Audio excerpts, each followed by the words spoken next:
اور ہم نے موسیٰ سے 30 راتوں کا وعدہ ٹھہرایا کہ ان راتوں میں کوہ طور پر آ کر اعتکاف کریں، پھر 10 راتیں مزید بڑھا کر ان کی تکمیل کی، اور اس طرح ان کے رب کی ٹھہرائی ہوئی میعاد کل 40 دن ہو گئی۔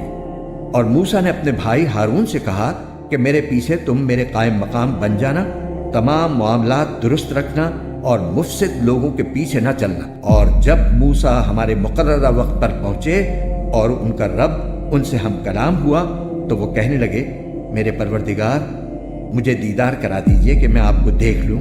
فرمایا، تم مجھے ہرگز نہیں دیکھ سکو گے، البتہ پہاڑ کی طرف نظر اٹھاؤ، اس کے بعد اگر وہ اپنی جگہ برقرار رہا تو تم مجھے دیکھ لو گے۔ پھر جب ان کے رب نے پہاڑ پر تجلی فرمائی تو اس کو ریزہ ریزہ کر دیا اور موسیٰ بے ہوش ہو کر گر پڑے۔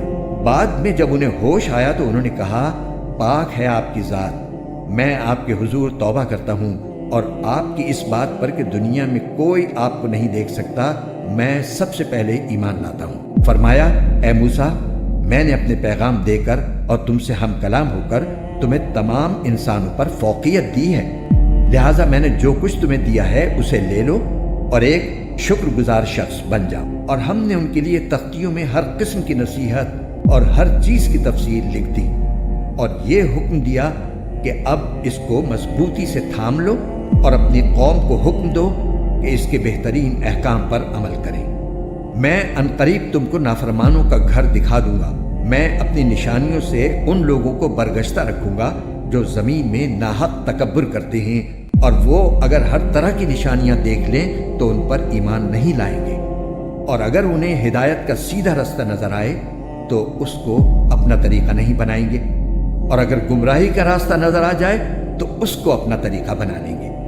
یہ سب کچھ اس لیے ہے کہ انہوں نے ہماری نشانیوں کو جھٹلایا اور ان سے بالکل بے پرواہ ہو گئے۔ اور جن لوگوں نے ہماری نشانیوں کو اور آخرت کا سامنا کرنے کو جھٹلایا ہے ان کے اعمال غارت ہو گئے ہیں، انہیں جو بدلہ دیا جائے گا وہ کسی اور چیز کا نہیں، خود ان اعمال کا ہوگا جو وہ کرتے آئے تھے۔ اور موسیٰ کی قوم نے ان کے جانے کے بعد اپنے زیوروں سے ایک بچڑا بنا لیا۔ بچڑا کیا تھا؟ ایک بے جان جسم جس سے بیل کی سی آواز نکلتی تھی۔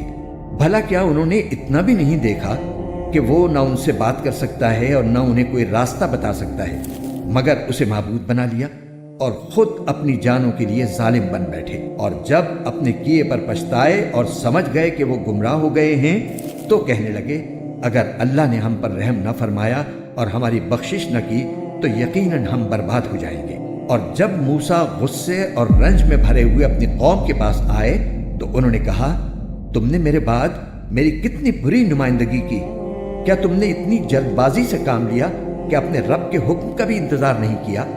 اور یہ کہہ کر انہوں نے تختیاں پھینک دی اور اپنے بھائی ہارون علیہ السلام کا سر پکڑ کر ان کو اپنی طرف کھینچنے لگے۔ وہ بولے، اے میری ماں کے بیٹے، یقین جانیے کہ ان لوگوں نے مجھے کمزور سمجھا اور قریب تھا کہ مجھے قتل ہی کر دیتے۔ اب آپ دشمنوں کو مجھ پر ہنسنے کا موقع نہ دیجیے اور مجھے ان ظالم لوگوں میں شمار نہ کیجیے۔ موسیٰ نے کہا، میرے پروردگار، میری اور میرے بھائی کی مغفرت فرما دے اور ہمیں اپنی رحمت میں داخل کر دے، تو تمام رحم کرنے والوں سے بڑھ کر رحم کرنے والا ہے۔